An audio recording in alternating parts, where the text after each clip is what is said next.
Hello everyone, just a quick word from your friendly editor/husband. For all of you who listen to So I'm Watching This Show and own an Android device, do me a favor. Go to the Google Play Store and download the Podcast Republic app. It's a fantastic app that allows you to get all of your favorite podcasts directly on your Android devices. I use the app and love it. I can search for the podcasts I want to listen to, select them as favorites, and have them all just a click away.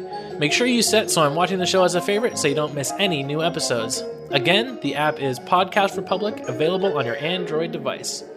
Thanks! I was watching this it actually was really interesting. It was like a 20-minute interview with Jessica Lange where they were like going through her career and she was like talking about movies and stuff. Mm-hmm. And when she got to talking about Ryan Murphy, it was so funny. Like in American Horror Story in particular, it is so funny because he straight bamboozled her. And oh, really? She knows too. She knows what the show is because he like promised her a slow building psychological horror. Like, sure. like really deeply, intensely psychological. And she says with a laugh, she was like, that's what he promised me. And that's not what it was. Yeah, no, not even a little bit. But she was very kind of like, yeah, well, it was fun, you know? I mean, it's been great for her career. Oh, it's huge, you know, this like later part of her career. And she talked about how like TV is so much different than movies because it's like TV, you're more accessible to more people. And so she's like, young men know who I am in this way that she like told the story about how she was like walking down the street in New York and it was like a group of like teenage boys on a stoop and they're like, holy shit, it's the Supreme. Nice.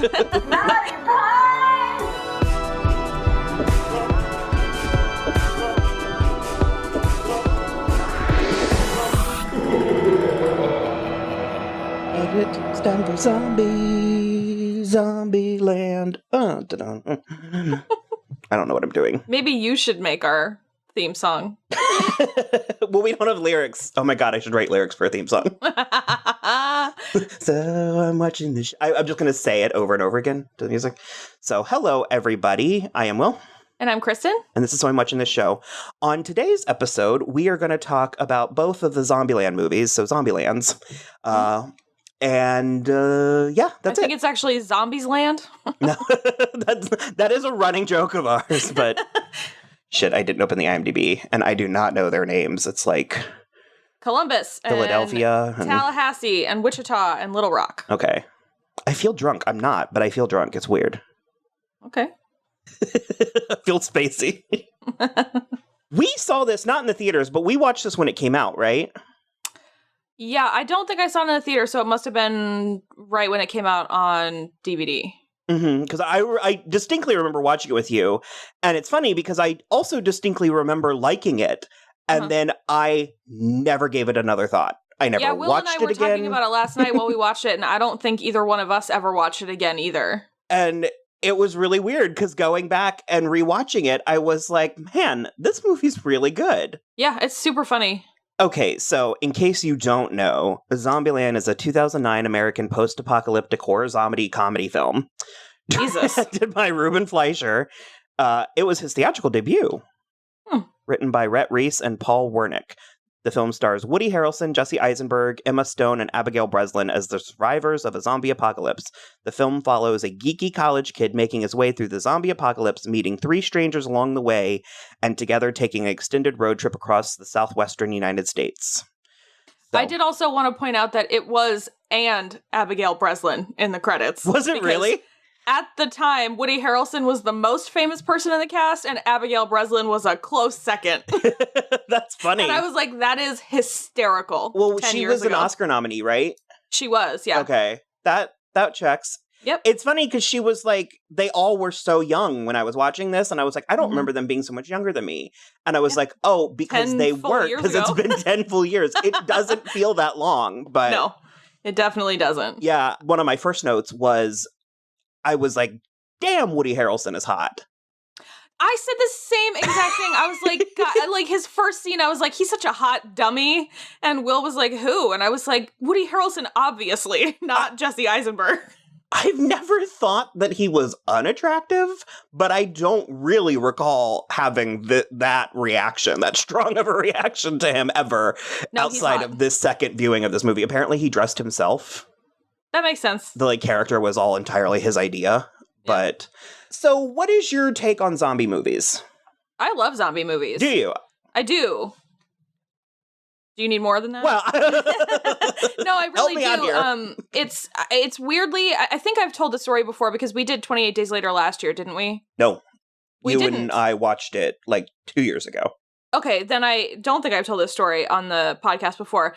My cousin Sean, we went to New York City we graduated high school at the same time. And so we went to New York City with his dad and my mom, a month after we graduated, I think. And 28 Days Later was in the theaters at the time.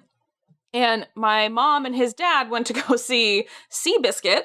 And we were like, thanks, but no. And I let Sean pick the movie and he picked 28 Days Later. And so it didn't get out until after midnight. And so it was after midnight in not a very populous part of New York City.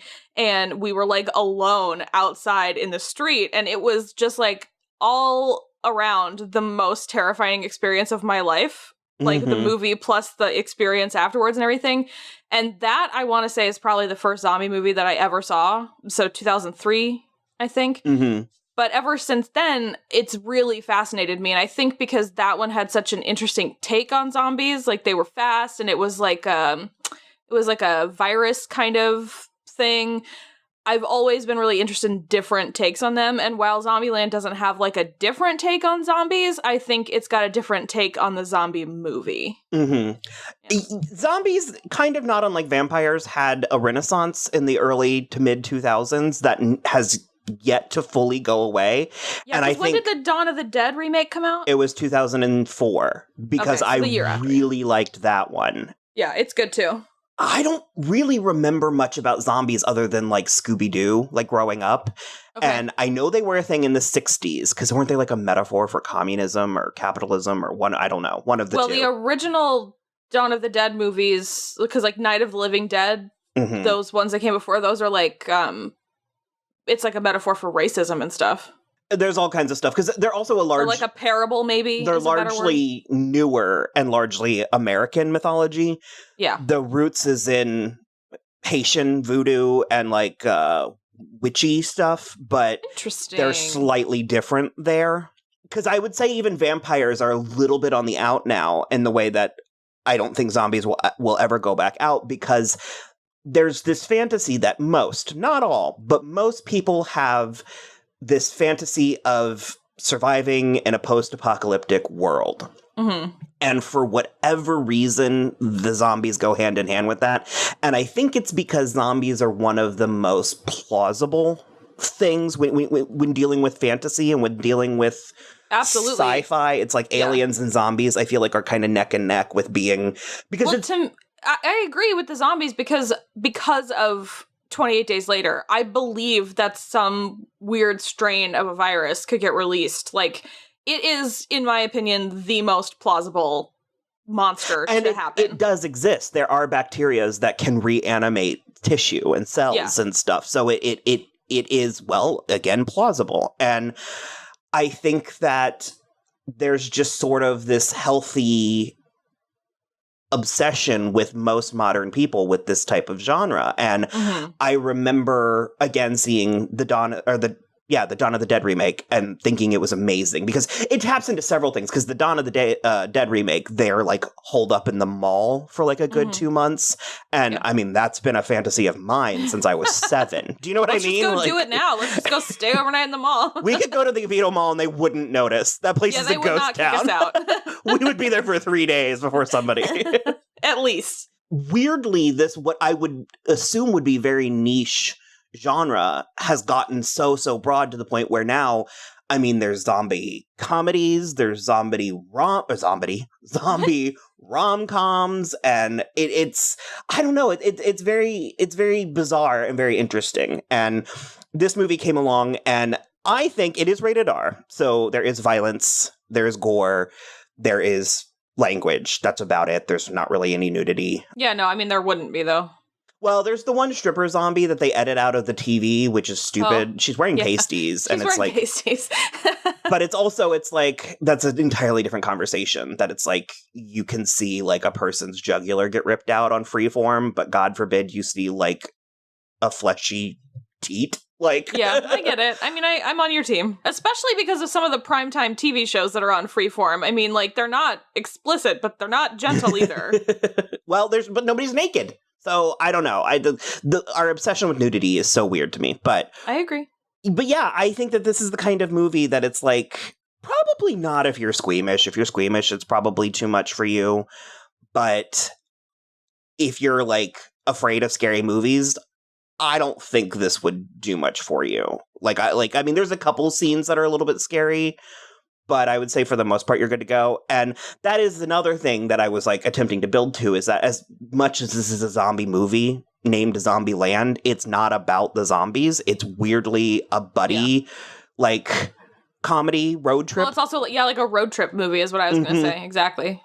And these are 4 very, very interesting people, and the dynamics are very fun, and it's very funny, and it's just all around a good time. It's just like completely enjoyable. Yeah, I totally agree. I think it's so interesting too, especially looking back 10 years later at the 4 people in this movie and their careers after this, because this, I think, was before the first Hunger Games movie, so Woody Harrelson wasn't 100% back in everything. And like we said, Abigail Breslin was weirdly the most famous person in this cast. So it's like a lot of stuff, it feels different, but they all still feel exactly like who we know they are today. Yeah, I guess Emma Stone was only like 2 years out. From Superbad, right? Yeah. And that was like 06 or 07, yeah. And this is pre-Social Network, isn't it? It is, yeah. Wow, interesting. Yeah. It's bananas. And I just thought it was like so interesting to take these 2 relative unknowns and then have these like weirdly the little girl be the powerhouse of the movie. I don't know. I just really, it was fun watching it through the lens of today, knowing where all of these people's careers are now. Even though I wish Abigail Breslin had maybe she's in school or something. I just wish she were like a little more active. She does stuff. I mean, she was on 2 seasons of Scream Queens. Yeah, I know. I miss her. I want more. The rules thing, I think, is cute. I think it's a cute enough gimmick, and I certainly think for establishing the movie it's fine, but I think it kind of... And it doesn't wear out its welcome because they don't use it too much, but I'm curious if they're going to continue that into the second one. I am curious about that as well. I know very little about the second one. I like you, have been trying to avoid the commercials. The only thing I do know is that they pick up Zoey Deutch. Oh, I didn't know that, so thanks. Oh, sorry. The only thing I know is that Rosario Dawson and Avan Jogia are in it. Yeah, okay. So yeah, we know the people who are in it, but like not much else. Well, like I had said, I had the memory of liking the movie a lot, but then I also remembered so little about it that I just wanted to go into the second movie blind.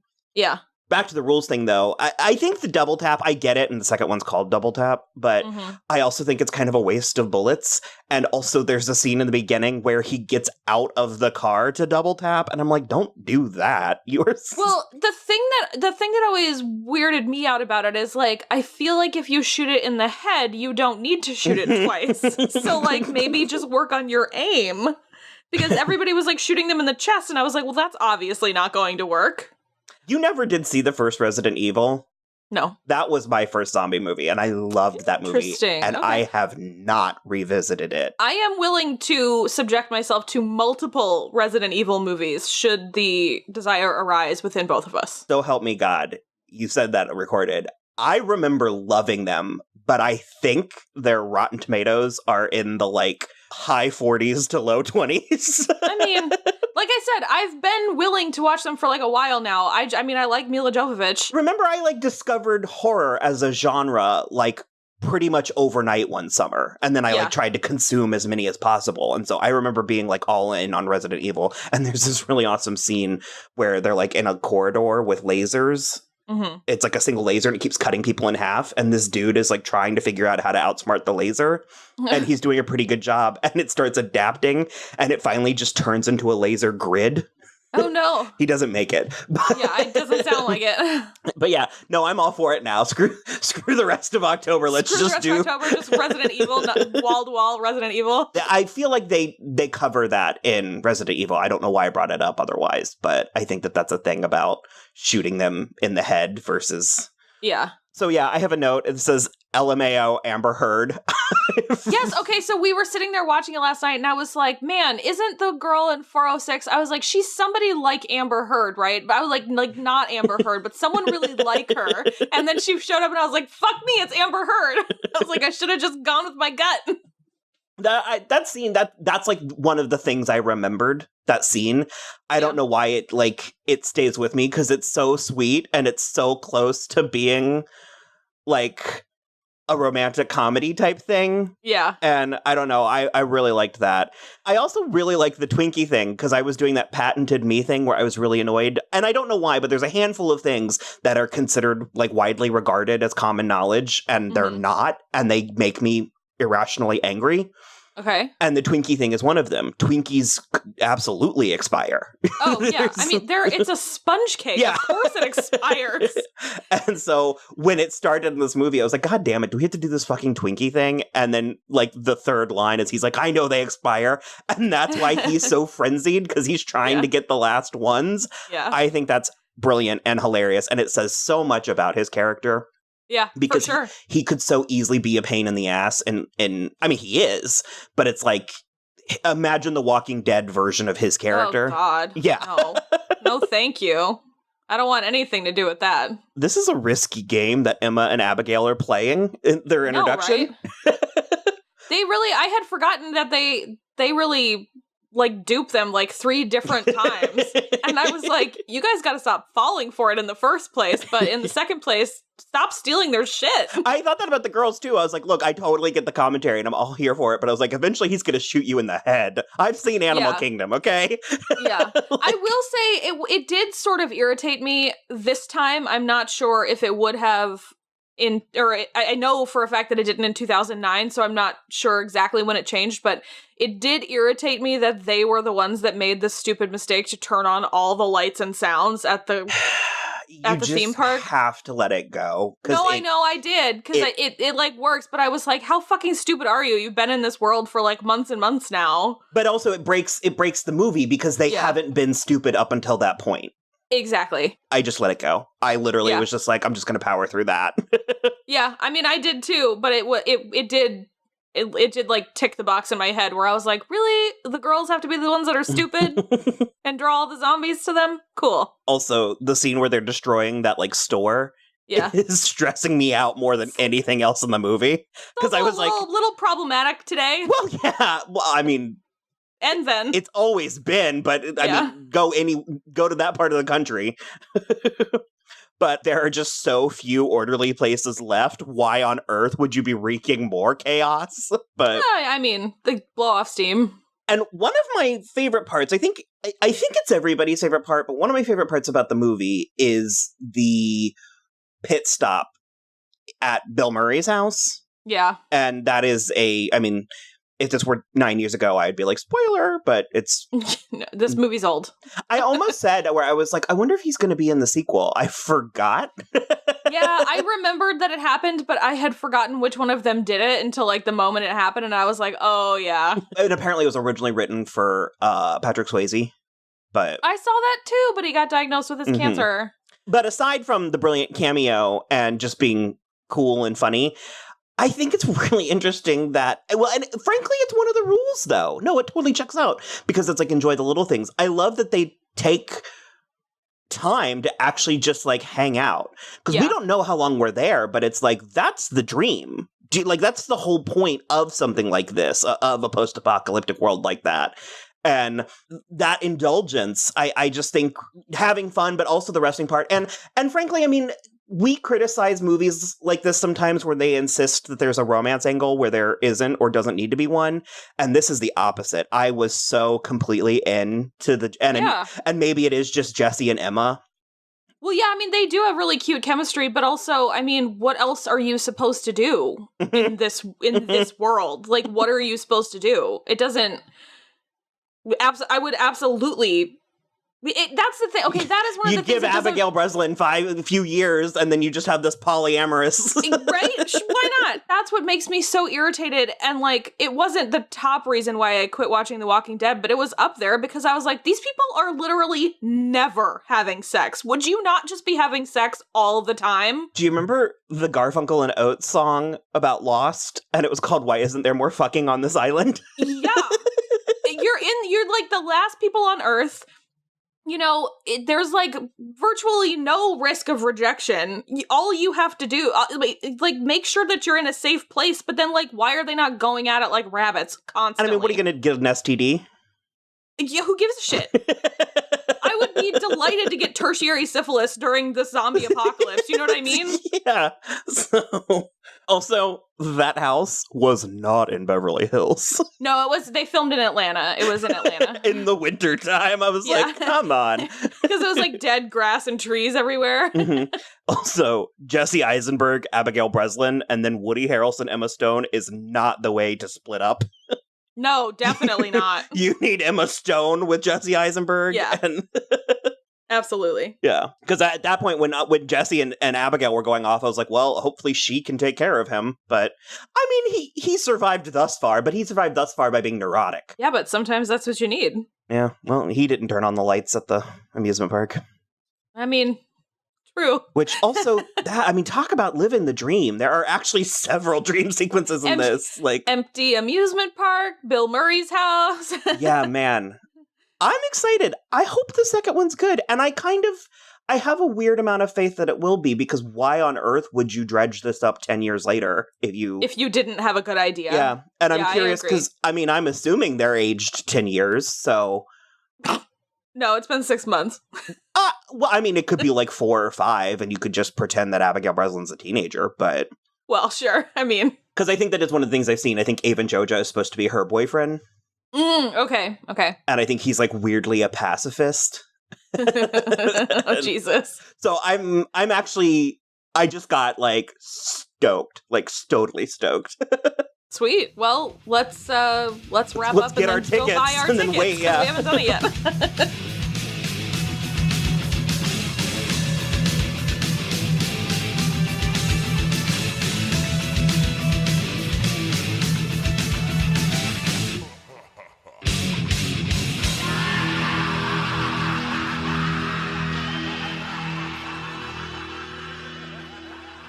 And we are back. So, we just saw Zombieland 2 Double Tap. So as we mentioned, we've been kind of trying this thing where we're trying to not watch a bunch of the media before the movie. Like, yeah. I typically will watch maybe the first trailer, and that's it. But with this, I saw next to nothing. So, it was fun. I really liked not really having any idea of what it was going to be like. What did you think? Yeah, I agree with that. To bring it around to the other movie that we saw today, which was Maleficent 2, I didn't leave the theater for the Frozen 2 trailer, and I'm furious now. So I'm like, I've been trying to avoid that like the plague, and I haven't been able to. And so it was like, it's easier to avoid certain stuff, especially because of the TV that I watch. So I saw very little about Zombieland. The only thing I knew about it was that Zoey Deutch was in it. And you knew that Rosario Dawson was in it. And that's it. That I just knew that they were making another one, and that was basically the extent. Well, and also, as I mentioned, it was like I had the memory of liking the first one. Yeah. But it wasn't like something like Frozen 2, I'm a little bit more chomping at the bit for. Right. But yeah, I really enjoyed this. I would probably say I like this one better than the first one. I'm not 100% sure. I think probably yes, because we had more people in it. And that is always fun in scenarios like this. Like by the time, and I had stopped watching, but I still saw clips and stuff. But by the time that Last Man on Earth ended, there were like 20 people like in the cast and like rotating around and stuff. And so it's like, I love stuff like this that they expand it, but it's still the core story from when it started. That's what I respond to a lot. So I agree with you. I think this one is maybe a little bit better rounded I mean, the first one was funny too, but I just had a really good time. Yeah. I found it we were in, a full theater. There was a lot of laughing. It was a very, fun communal experience.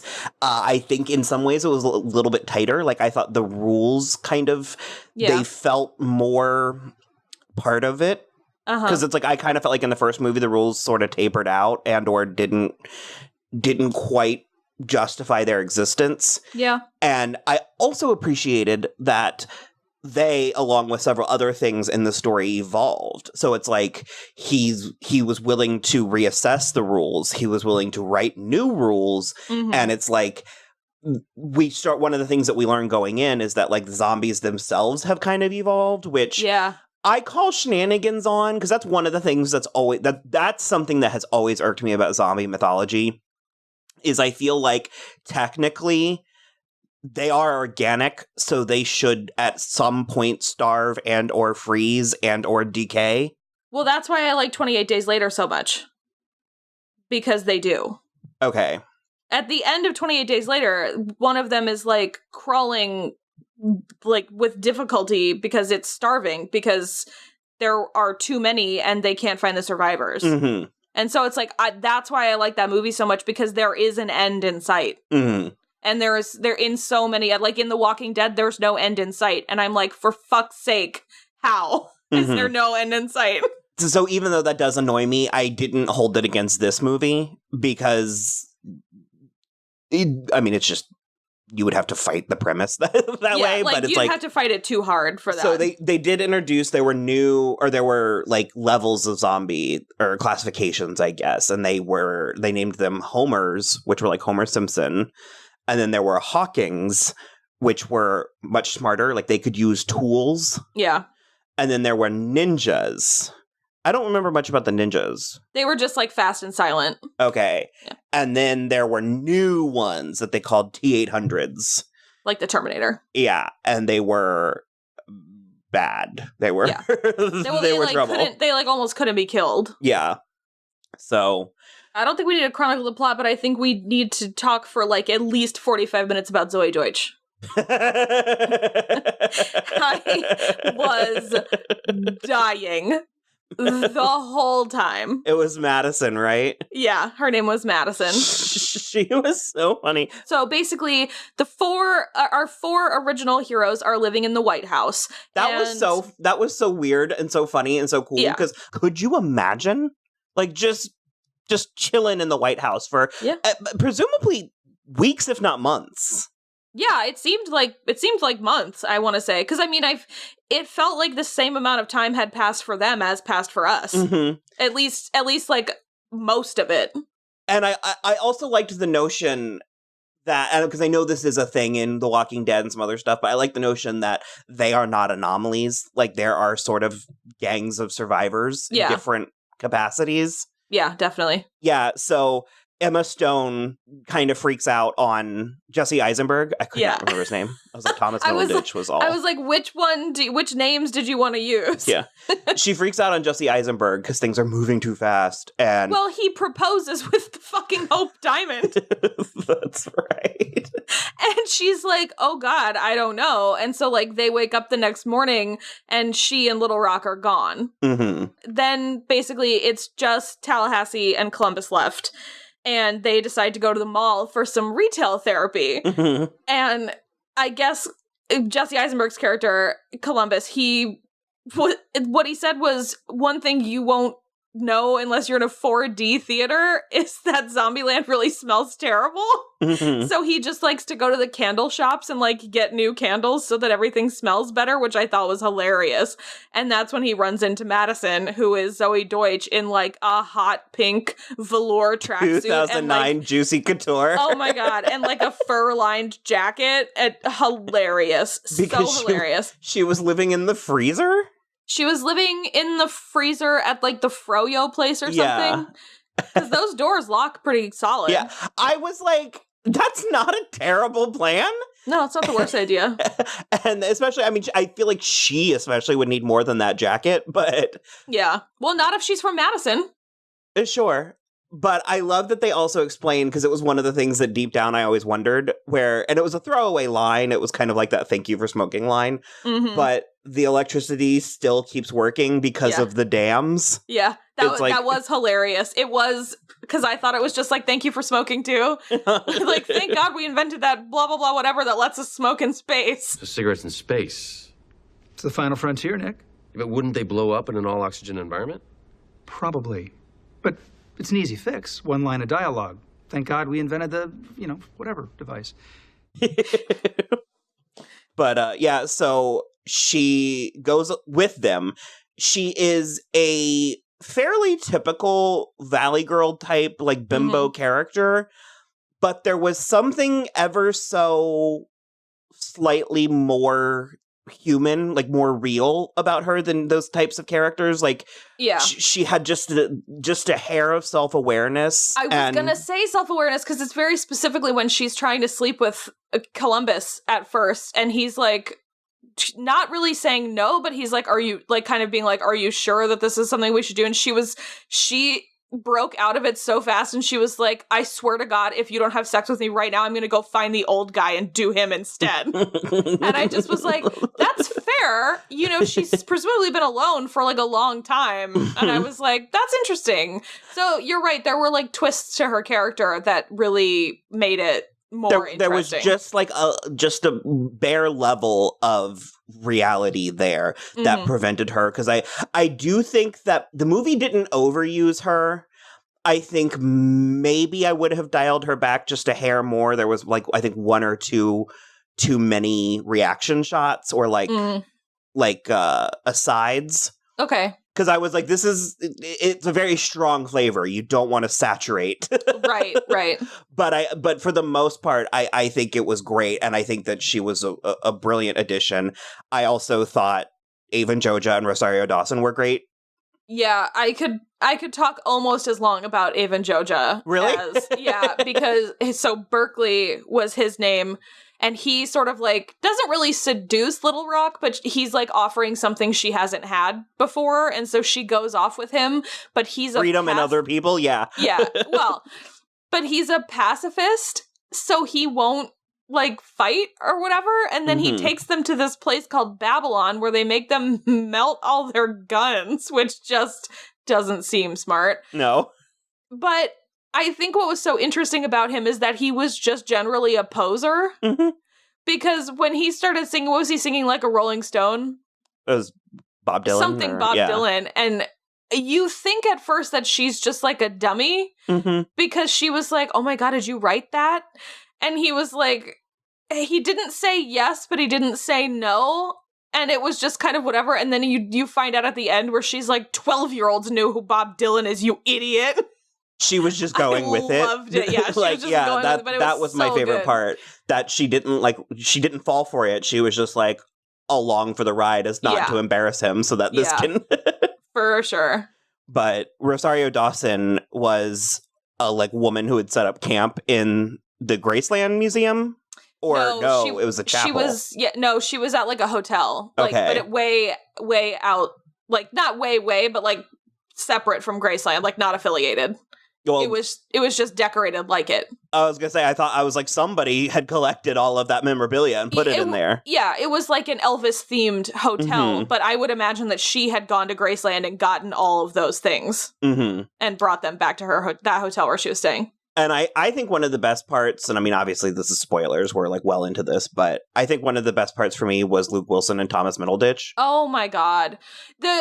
Even just starting from the beginning where they show up and they have that really, really thinly veiled argument about who is parked in the driveway. Mm-hmm. Because Woody Harrelson has obviously slept with Rosario Dawson, but apparently Luke Wilson does whenever he comes through town. Mm-hmm. And they just were having this very inappropriate discussion about who was parked in the driveway first. Mm-hmm. It was very weird, but very funny. I felt robbed of the their versions of Emma Stone and Abigail Breslin. Yeah, well, I think Rosario Dawson was supposed to be Emma Stone. Emma Stone, okay, yeah, but there wasn't an Abigail Breslin. But I do agree with you. It would have been fun if they had been traveling with two girls. Also, I would have liked that. I think. just to see who those cameos would have been. Sure. Because I was surprised. I assumed there would be, and I'm kind of fine with it that there wasn't, but there wasn't a big Bill Murray cameo in this one. Bill Murray is in this one. I mean, like that. Sure. Reveal. Gotcha. Yeah, I don't know. It was Elvis. I mean, you know what I mean? Well, like, sure.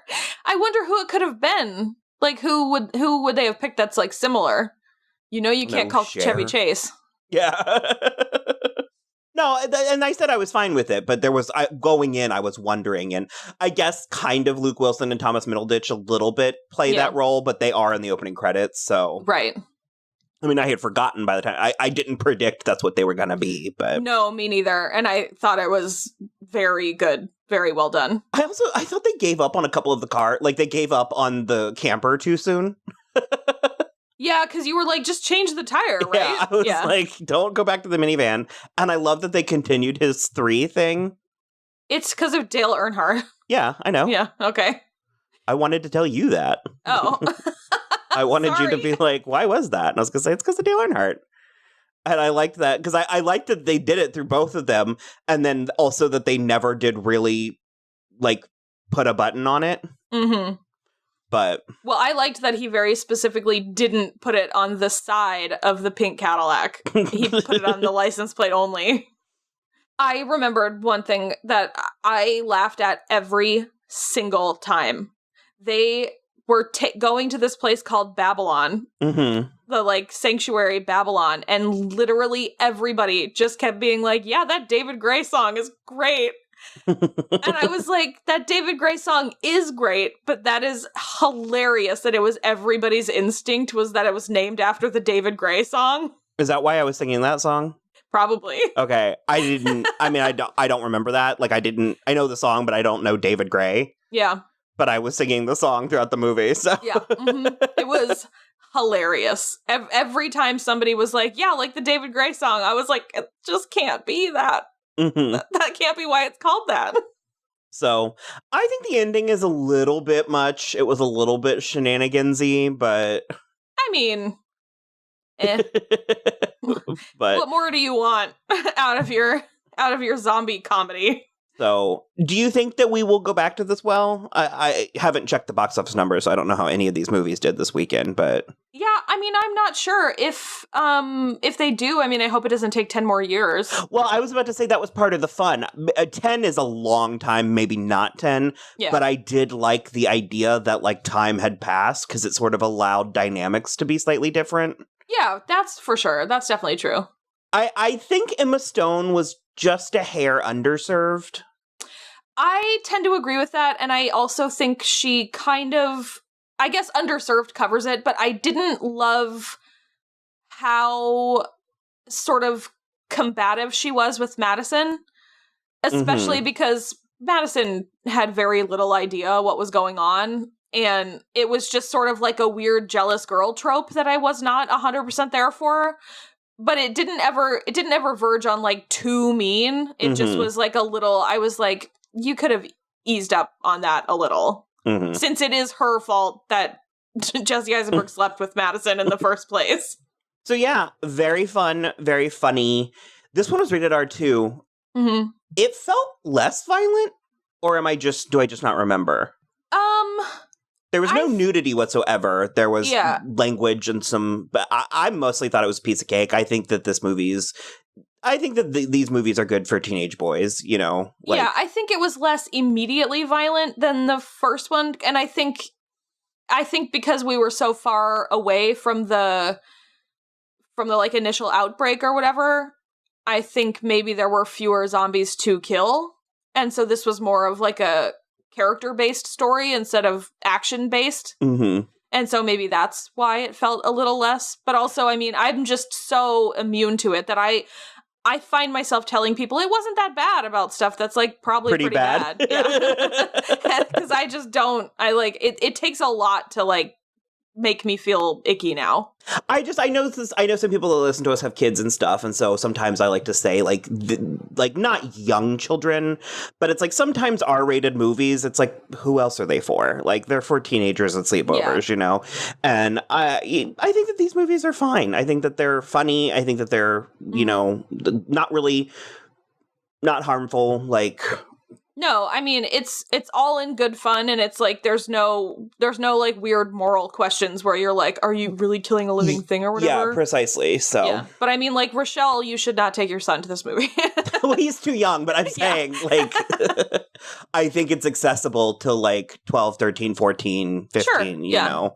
Like, I would have watched this with Christina. Yeah. In 7th or 8th grade. And I think the comedy helps, and it's also not like, it's not like a raunchy, like, crude comedy. Yeah, like I said, that conversation where they have about who's parked in the driveway first, like, a kid that's young enough will just think they're arguing about who is in the driveway. I mean, I feel like I should have had more to say or said more, but it was a very fun, very good zombie comedy. Yeah, I agree. Zombie. I think it had just as much to offer as the first one. Mm-hmm. And was that like a mid-credits thing? That's what it was. Oh my God. You're welcome. Yeah, I was going to say there is a big scene towards the end, and it is kind of a mid-credit scene, and it's the quote-unquote spoiler. It's the Bill Murray scene, and it's about when the outbreak came out.